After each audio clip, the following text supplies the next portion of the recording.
नमस्कार मित्रांनो. आजकाल अनेक लोक एकाच समस्येमुळे त्रस्त आहेत. वाढतं वजन, थकवा, पोटाची चरबी आणि मधुमेहाची भीती. सकाळी उठल्यावर शरीर जड वाटतं, थोडं चाललं तरी दम लागतो आणि आरशात स्वतःकडे पाहताना मनात एकच प्रश्न येतो की मी पुन्हा फिट होऊ शकतो का? पण आयुर्वेद आणि निसर्गोपचारात काही असे साधे उपाय सांगितले आहेत जे शरीराला आतून स्वच्छ करून वजन कमी करण्यात मदत करू शकतात. आजच्या या व्हिडिओमध्ये आपण जाणून घेणार आहोत 3 खास उपाय जे लठ्ठपणा, पचन समस्या आणि वाढती साखर यावर उपयोगी ठरू शकतात. म्हणून व्हिडिओ शेवटपर्यंत नक्की बघा, कारण तिसरा उपाय अनेकांना आश्चर्यचकित करू शकतो. पहिला उपाय, त्रिफळा आणि मधाचा खास प्रयोग. मित्रांनो, आयुर्वेदात त्रिफळाला शरीर शुद्ध करणारे अत्यंत प्रभावी औषध मानले जाते. या उपायासाठी काय लागेल?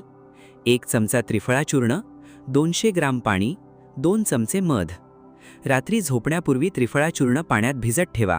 सकाळी हे मिश्रण मंद आचेवर गरम करा. जेव्हा पाणी अर्धे उरेल तेव्हा ते गाळून घ्या. आता त्यात 2 चमचे मध मिसळा.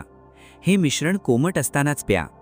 मित्रांनो, हा उपाय शरीरातील विषारी द्रव्य बाहेर टाकण्यास मदत करू शकतो, पचन सुधारू शकतो आणि काही लोकांमध्ये वजन कमी होण्यास सहाय्यकारी ठरू शकतो. पण लक्षात ठेवा, फक्त उपाय करून चालणार नाही, त्यासोबत तेलकट आणि जंक फूड टाळणेही महत्त्वाचे आहे. शरीरात चरबी वाढण्यामागचं खरं कारण. अनेक लोक म्हणतात मी खूप कमी खातो तरी वजन वाढतं. यामागे कारण असू शकतं खराब पचन, अनियमित झोप, ताणतणाव आणि सतत बसून राहण्याची सवय. जेव्हा शरीराची पचनक्रिया मंदावते तेव्हा अन्न नीट पचत नाही आणि चरबी साठू लागते. म्हणून फक्त डाएट नाही तर शरीराची आतली स्वच्छता आणि योग्य आहार दोन्ही आवश्यक आहेत. दुसरा उपाय, लठ्ठपणा आणि मधुमेहासाठी पौष्टिक लापशी. हा उपाय खूप खास आहे कारण यात धान्य, प्रथिने आणि फायबरचा उत्तम समतोल आहे.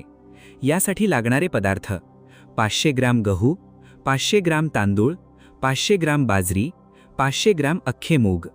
हे सर्व एकत्र हलके भाजून घ्या. यानंतर त्याचे भरड मिश्रण तयार करा. आता त्यात 20 ग्राम ओवा, 50 ग्राम पांढरे तीळ मिसळा. दररोज या मिश्रणातील 50 ग्राम भाग घ्या आणि 400 मिली पाण्यात शिजवा. तुमच्या आवडीनुसार भाज्या आणि थोडे मीठ घाला. मित्रांनो, ही लापशी सकाळच्या नाश्त्यासाठी उत्तम पर्याय ठरू शकते.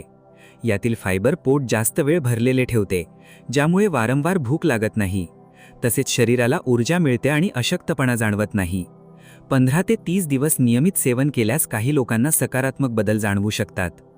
पण एक गोष्ट नक्की लक्षात ठेवा, जर तुम्हाला आधीपासून मधुमेह, रक्तदाब किंवा इतर गंभीर आजार असतील तर कोणताही उपाय सुरू करण्यापूर्वी तज्ज्ञांचा सल्ला जरूर घ्या, कारण प्रत्येक व्यक्तीची प्रकृती वेगळी असते.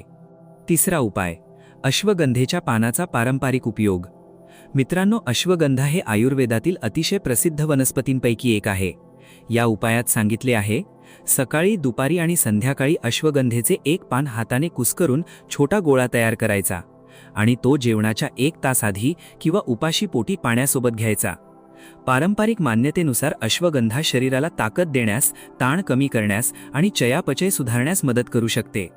पण मित्रांनो, काही लोकांना वनस्पतींची ॲलर्जी असू शकते, म्हणून सुरुवातीला कमी प्रमाणात आणि काळजीपूर्वक वापर करणे योग्य ठरेल.